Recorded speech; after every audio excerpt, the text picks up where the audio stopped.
נכון תמיד שרואים את סופרמן עף באוויר, יש את השלושה האנשים האלה שמתחילים להתווכח עם עצמם, הראשון אומר, תסתכלו בשמיים, זו ציפור! ואז השני אומר, לא, זה מטוס. ואז השלישי בא ומכריע, לא, זה סופרמן. אני רוצה להתעכב רגע על האנשים האלה. הבן אדם הראשון, כנראה אוטיסט, סובל מסוג של פיגור, כי איזה בן אדם בוגר שעוצר אנשים זרים ברחוב ואומר להם, תסתכלו שמיים ציפור. כן, זה ציפור, היא אמורה להיות בשמיים. רואים את זה כל יום. מה אתה מוצא מאיתנו? לא... הבן אדם השני, קצת יהיר, לא? כאילו... מה אתה כל כך מהיר לפסול את זה שזה ציפור ואומר שזה מטוס? מילא, היית צודק וזה באמת היה מטוס, אבל לא, זה בן אדם. אנחנו יודעים את זה, זה סופרמן.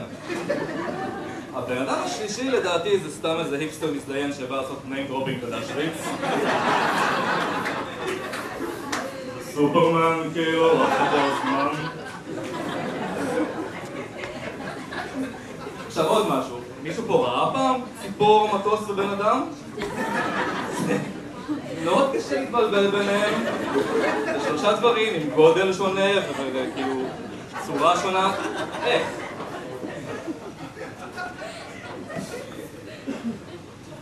אני מדמיין את הסיטואציה הזאת 5 דקות לפני שהם ראו את סופרמן בשמיים. וזה כזה...